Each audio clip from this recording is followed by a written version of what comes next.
तुमने जिनकी आंखों से आंसू बहाए, अब वही आंसू तुम्हारा राज सिंहासन बहा देंगे। नहीं नहीं, मेरा राज्य मुझे कोई बचाए, मैं राजा हूँ, कोई तो मुझे बचाओ। राजा उठकर बैठ जाता है। वो पसीने से भीगा है, उसकी सांसें तेज हो जाती है। ये क्या था? ये सपना था या कोई चेतावनी? नहीं नहीं, मैं डरा नहीं हूँ, मैं राजा हूँ। Use tips the balance in favor of fair use.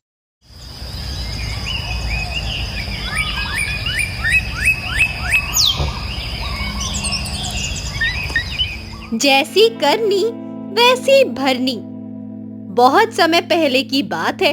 एक सुंदर और समृद्ध राज्य था जिसका नाम था चंद्रगिरी। वहां के राजा का नाम था अमर प्रभु। राजा बहुत ताकतवर था। उसके पास सोने चांदी के पहाड़ थे और महल ऐसा कि जैसे आसमान से उतरा हो। लेकिन राजा में एक बहुत बड़ी कमी थी। वो बहुत घमंडी और लालची था। उसे अपनी ताकत और धन पर बहुत घमंड था। सुनो मेरे वफादार दरबारियों और मेरे सबसे समझदार मंत्री धर्मसेन, आज फिर से राजकोष में नया सोना आया है। ये देखो, ये सब मेरी मेहनत का फल है। मैंने ये राज्य अपने हाथों से बनाया है। यहाँ सब कुछ मेरे कहने से चलता है। इस पूरे राज्य में सबसे ज्यादा समझदार, सबसे ज्यादा शक्तिशाली और सबसे योग्य व्यक्ति मैं हूं। मेरी बात कोई नहीं टाल सकता। राजन, आपकी बात बिल्कुल सही है। आपने राज्य को बहुत बड़ा बनाया, लेकिन अगर प्रजा भूखी और दुखी हो और उन पर कर्ज का बोझ हो तो यह राज्य केवल पत्थरों का महल बनकर रह जाता है। ओह, मंत्री धर्मसेन, क्या तुम मेरी आलोचना कर रहे हो? क्या तुम भूल गए हो मैं राजा हूं? मैं जो चाहता हूं वही होता है। गरीब को काम करना चाहिए, मुझसे भीख नहीं मांगनी चाहिए। अगर आज कोई गरीब भूखा है तो यह उसकी गलती है, मेरी नहीं। मैं राजा हूं। मैं कोई साधु या संत नहीं जो सबको दान दूं। और तुम मंत्री, अगर बार बार गरीबों की तरफदारी करोगे तो तुम्हें अपने कुर्सी से हाथ धोना पड़ेगा। उसी समय दरबार में एक बुजुर्ग आदमी आता है। उसका नाम है नंददास। उसकी दाढ़ी सफेद है, शरीर कमजोर है और कपड़े फटे हुए हैं। वो कांपते हुए राजा के सामने झुकता है। राजा जी, कृपा करके मेरी बात सुनिए। मैं इस राज्य का पुराना निवासी हूँ। मेरे बेटे ने आपके लिए युद्ध लड़ा था। मेरी बहू बीमार है और मेरे पास खाने का एक दाना भी नहीं है। अगर आप थोड़ी सी मदद कर दें तो जिंदगी भर आपका आभारी रहूंगा मैं। क्या तुम भीख मांगने आए हो मेरे महल में? यहाँ कोई भंडारा नहीं चल रहा बाबा। अगर तुम्हें खाना चाहिए तो खेतों में जाकर काम करो। मैं किसी को मुफ्त में अनाज नहीं देता। आजकल हर कोई राजमहल में आता है जैसे ये मंदिर हो। राजन, ये नंददास वही व्यक्ति है जिसने सालों पहले आपके लिए अपनी सारी जमीन दान की थी। ये वही है जिनके बेटे ने सीमा पर लड़ते हुए अपनी जान दे दी थी। क्या हम इतना भी नहीं कर सकते कि इनके लिए दवा और खाना भेज दे? दया करना कमजोरी नहीं, इंसानियत होती है महाराज। बस करो धर्मसेन, तुम हर बात में मेरे सामने इन गरीबों की ढाल बनते हो। तुम मंत्री हो या भिखारियों के वकील? राजा ने नंददास को दरबार से बाहर निकलवाने का हुक्म दिया। 2 सैनिक उसे बाहर ले जाते हैं। नंददास की आंखों से आंसू रुकते नहीं हैं। राजा जी, आप राजा होकर भी इंसान नहीं बने। आपकी ये करनी एक दिन आपके सामने खड़ी होगी। एक दिन आपको भी मेरी तरह रोटी के लिए तरसना पड़ेगा। नंददास के शब्द हवा में गूंजते हैं। पूरे दरबार में सन्नाटा था। कोई कुछ नहीं बोल रहा था। मंत्री धर्मसेन की आंखों में आंसू थे। रानी सुशीला, जो पर्दे के पीछे ये सब देख रही थी, उसकी भी आंखें भर आई थी। राजन, क्या आप वही राजा हो जिनसे मैंने विवाह किया था, जिनका दिल कभी प्रजा के लिए धड़कता था? ये घमंड कहां से आ गया आपके अंदर? राजा को अपनी सत्ता पर बहुत घमंड था, लेकिन उसे ये नहीं पता था कि हर घमंड का एक अंत होता है, और वो अंत अब धीरे धीरे उसके पास आ रहा था। लेकिन इन सबके बीच एक ऐसा भी था जो सब कुछ चुपचाप देख रहा था। एक साधु जिसका नाम था आश्रय बाबा। वो पहाड़ी के पास एक छोटी सी कुटिया में रहते थे। बहुत शांत, बहुत ज्ञानी। गांव वाले उन्हें मानते थे और कहते थे, इनके शब्दों से आशीर्वाद मिलता है। भाइयों और बहनों, अब तो सहना मुश्किल हो गया है। खेतों में फसल नहीं हो रही, जो बहुत थोड़ी होती है तो वो भी राजा के सिपाही लेकर चले जाते हैं।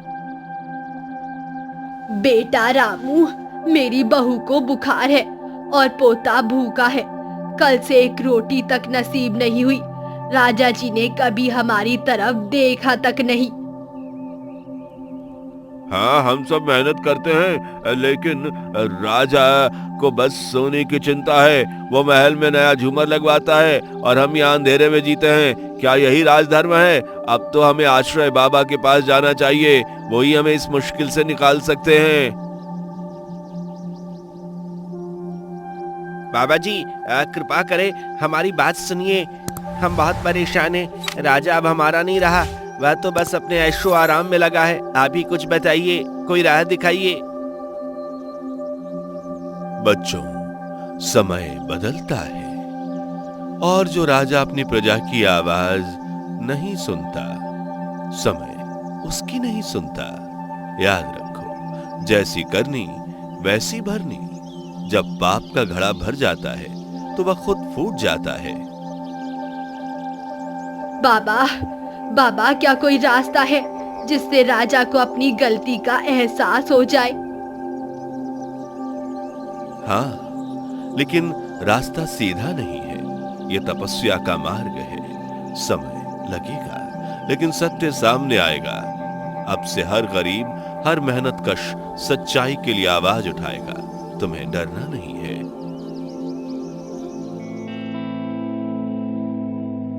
क्या गजब का रूप है मेरा! ये मुकुट, ये वस्त्र, ये सोने की तलवार, हर चीज मुझ पर कितनी जचती है। इस धरती पर कोई दूसरा मेरे जैसा तो नहीं। राजन, क्या आप जानना चाहेंगे कि प्रजा की जनता किस हाल में है? आज मैंने रसोई की खिड़की से देखा, एक माँ अपने बच्चे को आधा रोटी खिला रही थी और खुद पानी पीकर रह गई। ओह रानी, ये गरीबों की आदत होती है, हर वक्त दुखी रहना। मैंने सबको काम दिया, फिर भी शिकायत करते हैं। मुझे अपनी चिंता करनी चाहिए, राज्य की शोभा की चिंता। लेकिन प्रजा की राज्य ही आत्मा होती है। अगर आत्मा रोती रहेगी तो महल भी एक दिन गिर जाएगा। रानी, मैं तुम्हारे मुंह से ऐसे शब्द नहीं सुनना चाहता। मैं कोई साधु नहीं, मैं राजा हूं, शक्तिशाली और अद्वितीय। रात होती है। राजा अपने शयन कक्ष में सो रहा है। तभी वो एक सपना देखता है। राजा के सपने में धुआं छा जाता है और उसमें एक आवाज गूंजती है, तुमने जिनकी आंखों से आंसू बहाए, अब वही आंसू तुम्हारा राज सिंहासन बहा देंगे। नहीं नहीं, मेरा राज्य, मुझे कोई बचाए। मैं राजा हूं, कोई तो मुझे बचाओ। राजा उठकर बैठ जाता है। वो पसीने से भीगा है, उसकी सांसें तेज हो जाती है। ये क्या था? ये सपना था या कोई चेतावनी? नहीं नहीं, मैं डरा नहीं हूं, मैं राजा हूं।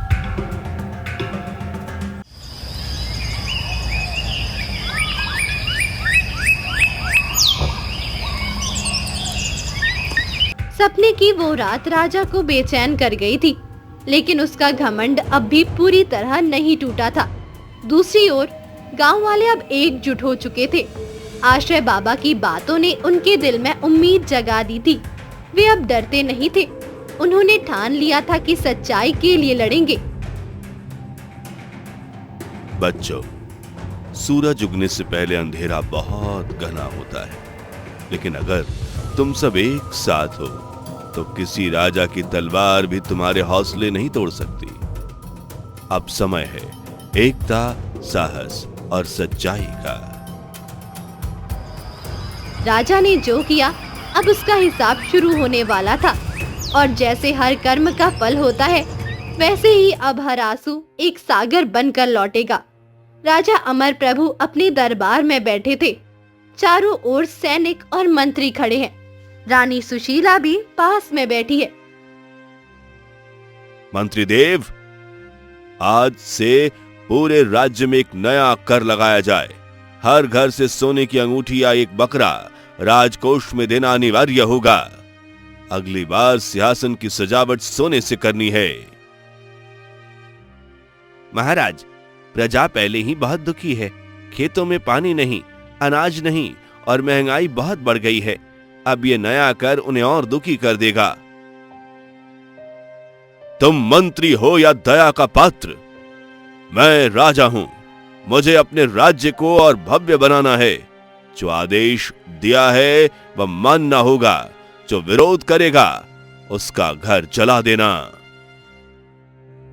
राजन, क्या एक राजा का काम प्रजा की रक्षा करना नहीं होता? आप जिनके राजा हैं, अगर वही लोग रो रहे हैं तो क्या सचमुच आप सुखी हैं?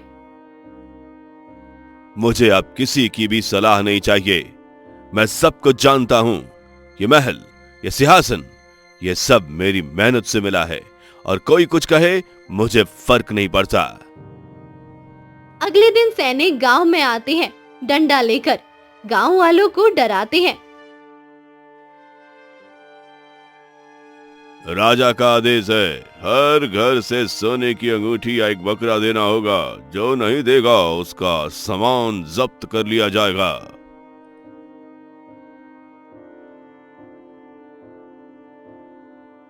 हमारे पास तो खाने को अनाज नहीं है, अंगूठी कहां से लाएं? राजा को क्या हमारी हालत की खबर नहीं? मुझे तो डर लग रहा है बेटा। वो लोग हमारे घर की चीजें उठा ले जाएंगे तो हम सब क्या करेंगे? बाबा, आश्रय ने कहा था समय बदलता है और अब नहीं सहेंगे हम। राजा को जवाब मिलेगा। गांव के कई लोग बाबा के पास पहुंचते हैं। कुछ रो रहे हैं, कुछ गुस्से में थे। बाबा, अब तो हद हो गई। राजा ने हमारी आत्मा तक कुचल दी। अब क्या करें? अगर हम खड़े नहीं हुए तो आने वाली पीढ़ियां भी रोएंगी। बिल्कुल बेटा, अब समय है न्याय के लिए खड़े होने का। मैं एक यज्ञ करूंगा जिसमें हम सब सच्चाई और न्याय की कामना करेंगे। और याद रखो, परमात्मा कभी अन्याय के साथ नहीं रहता।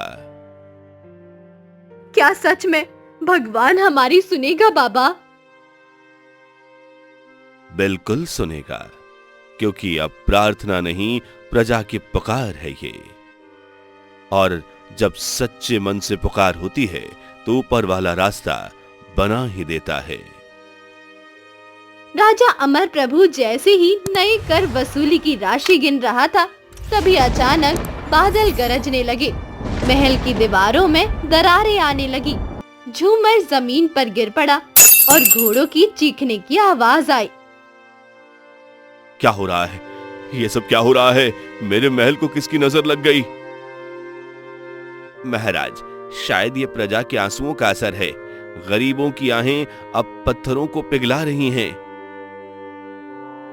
चुप रहो, ये सब प्राकृतिक घटना है।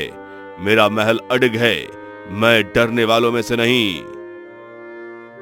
कुछ ही देर में सब कुछ शांत हो जाता है। राजा सोते समय फिर से डरावना सपना देखता है। एक सूआंच गूंजती है। जिसने दूसरों की रोटी छीनी, अब उसकी थाली खाली रहेगी। जिसने आंसू का मजाक उड़ाया, अब उसकी नींद उड़ेगी। राजा सपने में खुद को अकेला देखता है, भूखा प्यासा। कोई है? रानी, मंत्री, सैनिकों, मुझे बचाओ, मैं राजा हूं। मुझे भूखा क्यों हूं? मेरे पास तो कुछ भी नहीं। क्यों नहीं सुन रहा कोई? कोई भी नहीं। तभी राजा की नींद खुल जाती है। राजा नींद से जागता है, पसीने में तरबतर था। ये क्या हो रहा? ये वही सपना फिर क्यों आया? क्या ये कोई संकेत है? क्या सच में मेरी करनी का फल मुझे मिलने वाला है? वो आईने में खुद को देखता है, लेकिन अब वो रूप सुस्त और थका हुआ दिख रहा है। राजा अमर प्रभु के मन में अब डर तो था, लेकिन घमंड अब भी जीवित था। उधर गांव की जनता पूरी तरह से एकजुट हो गई थी। आश्रय बाबा के नेतृत्व में लोग अब सिर्फ रो ही नहीं रहे थे, वे अब बोलने और उठ खड़े होने को तैयार थे। बेटों और बेटियों, समय आ गया है कि हम चुप ना रहें। जब राजा अपनी प्रजा को लूटने लगे, तब वह राजा नहीं रह जाता, वो जालिम बन जाता है। हमें अब आवाज उठानी होगी। हमने हर तरह से कोशिश की बाबा, चुप रहे, सहन किया, लेकिन अब तो हमारे घरों में चूल्हा तक नहीं जल रहा। हमें अब कुछ करना होगा। बाबा, जब मेरी पोती भूख से रोती है, मेरा दिल जल उठता है। हमने तो कभी किसी का बुरा नहीं किया बाबा, फिर ये सजा क्यों? कल सुबह हम सब महल के बाहर खड़े होंगे। राजा को बताना होगा कि हम डरते नहीं। अगर वो हमारी रोटी छीनता है तो उसे हमारा सामना भी करना पड़ेगा। हाँ हाँ, अब और नहीं सहेंगे। राजा को जवाब मिलेगा। हम गरीब हैं पर बेआवाज नहीं।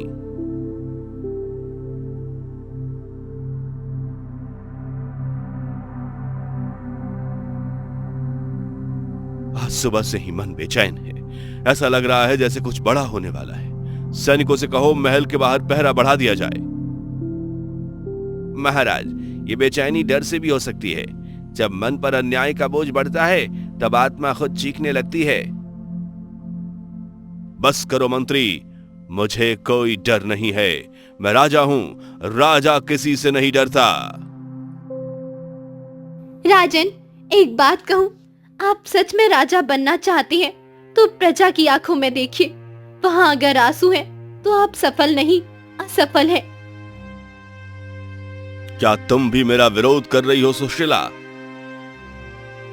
नहीं राजन, मैं विरोध नहीं कर रही हूँ।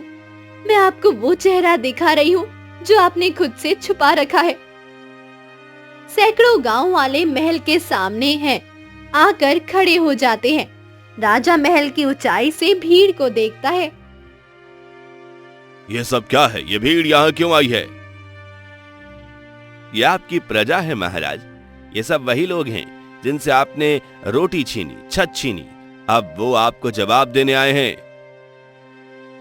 ये विद्रोह है, ये बगावत है। सैनिकों से कहो तुरंत इन्हें खदेड़ दें।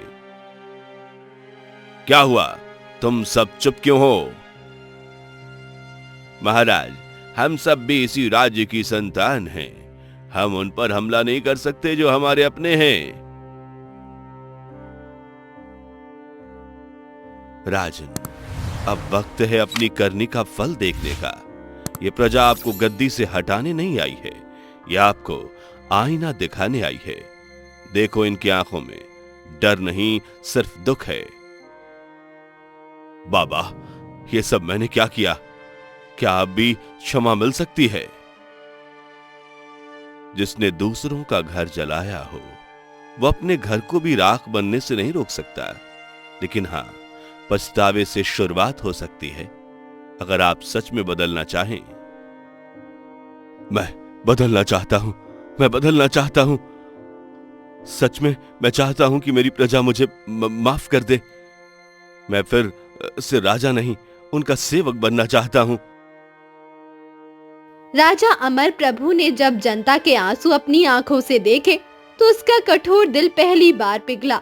वो समझ गया कि उसने वर्षों तक अपने लोगों के साथ जो किया, वो एक शासक की नहीं, एक जालिम की पहचान थी। मेरी प्यारी प्रजा, आज मैं तुम्हारे सामने राजा बनकर नहीं, एक अपराधी बनकर खड़ा हूं। मैंने तुम्हारी मेहनत को लूटा, तुम्हारी भूख को नहीं समझा और तुम्हारे आंसुओं को अनदेखा किया। अगर तुम चाहो तो मुझे सजा दो, पत्थर मारो, गद्दी से उतार दो, लेकिन मैं अब सच में बदलना चाहता हूं। राजा जी, अगर आप सच में बदलना चाहते हैं तो पहले उन सभी गरीबों को उनका हक दीजिए जिनसे आपने छीन लिया। हमारी जिंदगी को बस थोड़ा सा सुकून चाहिए, तख्त नहीं।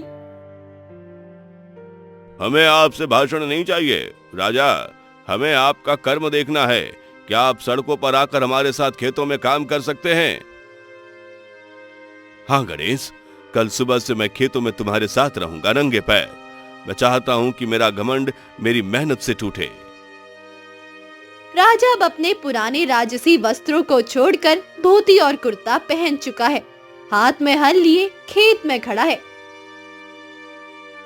राजा जी, हल तो ठीक से पकड़िए, ऐसे तो फसल नहीं होगी, कंधा टूट जाएगा आपका।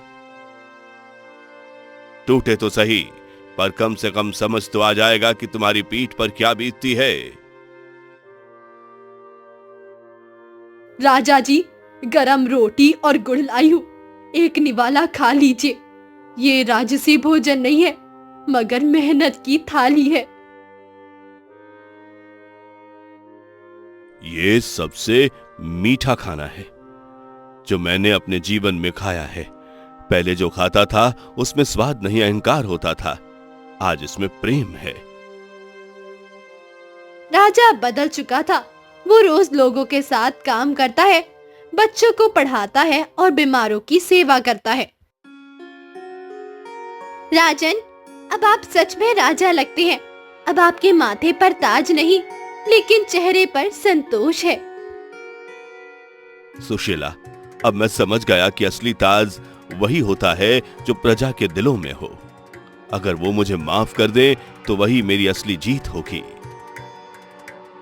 महाराज, नहीं, अब आपको सेवक अमर कहना चाहिए। हमने राजा बहुत देखे, पर ऐसा सेवक पहली बार देखा है। बच्चों, आज जो तुम देख रहे हो वो जैसी करनी वैसी भरनी का सबसे सुंदर रूप है। राजा अमर ने अत्याचार किया तो जीवन ने उन्हें दुख दिया, लेकिन जब उन्होंने अपना पाप स्वीकार किया और सेवा में बदल दिया तो वही जीवन उन्हें फिर से स्वीकार कर रहा है। अब मैं तुम्हारा राजा नहीं हूं, मैं तुम्हारा साथी हूं, तुम्हारा बड़ा भाई। तुम्हारा दुख अब मेरा है। समय की धारा में बहते हुए बहुत कुछ बदल चुका था। सालों बाद जब राजा अमर प्रभु ने अपने जीवन को एक नया मोड़ दिया तो उनकी प्रजा ने देखा कि वो अब पहले जैसे नहीं रहे। उनकी आंखों में एक नया तेज था और उनका व्यवहार भी बदल चुका था। अब वो अपने राज्य की चिंता करते थे, अपने लोगों की भलाई के लिए काम करते थे। देखो, मेरे पिता अब पहले जैसे नहीं हैं। अब वे सिर्फ राजा नहीं बल्कि हमारे बीच एक इंसान बन गए हैं। वह अब हर किसी की सेवा करते हैं। अब उनका दिल साफ और उनकी नीयत भी साफ। हर किसी को दूसरा मौका चाहिए, लेकिन उसे सच में बदलना पड़ता है। बस यही नहीं कि केवल कह दिया, बल्कि अपने दिल और कर्मों में भी बदलाव लाना पड़ता है। ये कोई आसान काम नहीं था राजन, लेकिन तुम्हारे पिता ने ये कर दिया। अब वो सच में हमारे आदर्श बन गए हैं। अगर आपको ये वीडियो पसंद आया तो वीडियो को लाइक करें और चैनल को सब्सक्राइब करना ना भूलें।